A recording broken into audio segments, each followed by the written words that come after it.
Hey everyone, nintendoboy17 here. The game I'm going to review is TimeSplitters 2. This is the Nintendo Gamecube version, but you can also get it on the Sony PlayStation 2 and Microsoft Xbox. Now keep in mind, I may be a little bit lost in the plot due to the fact that I've never played the original on the PlayStation 2.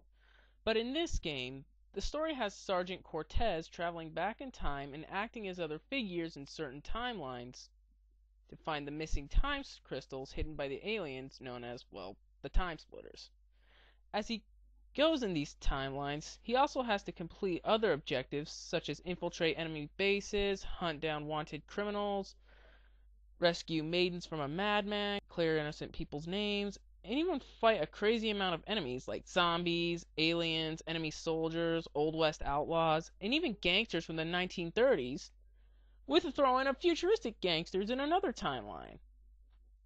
But the story isn't the only thing for single player content. You can also play with bots in arcade mode, and you can either play for awards in Arcade League or set up your own match in Arcade Custom. There are also challenge modes where you can win awards to unlock stuff like in Arcade League, but I personally found a few of these challenges not all that fun. Like, there are 3 challenges where you have to break windows under a certain amount of time. Those bored the heck out of me. Some fun challenges I did have fun with involved shooting cutouts and zombies. Heck, I think I had even more fun punching zombies. And I also thought the TimeSplitters Classic challenges were pretty fun, albeit a little bit frustrating, but that's just me. TimeSplitters 2 also contains local multiplayer, and you can have up to 4 players battle competitively. And it also features a 2-player co-op option, so you and a friend can help each other out in the story mode, which is still a nice addition to shooter games. It also contains a total of 16 modes in this department. You got your regular stuff like Deathmatch and Capture the Flag, but it has some other modes that I don't think I've seen in many other first-person shooters.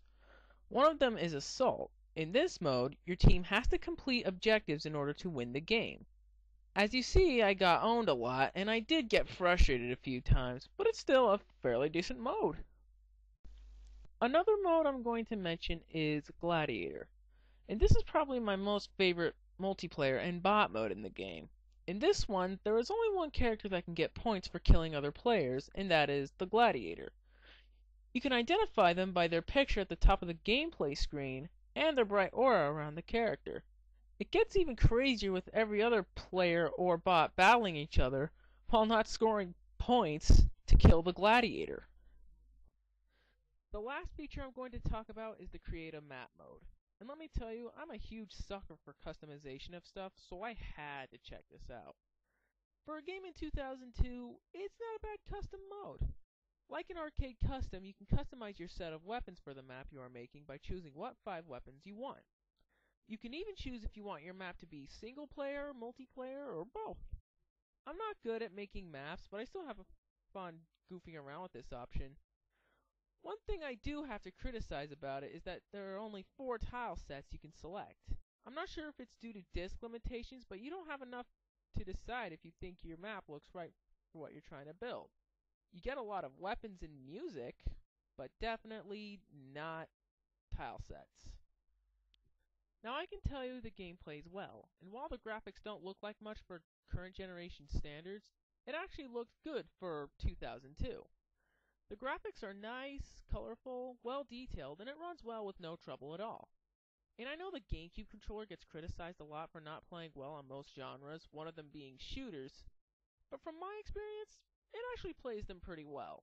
The characters move with the main analog stick just fine, as well as they look up and turn with the C stick like they're supposed to, as well as the shooting being responsive. Overall, TimeSplitters 2 is a crazy yet awesome FPS game to have in your collection and will bring almost anyone a great time. It even became one of my favorite first-person shooters out there because of it. I mean, it's fun to play with friends, it's fun to play alone. What more can you ask for?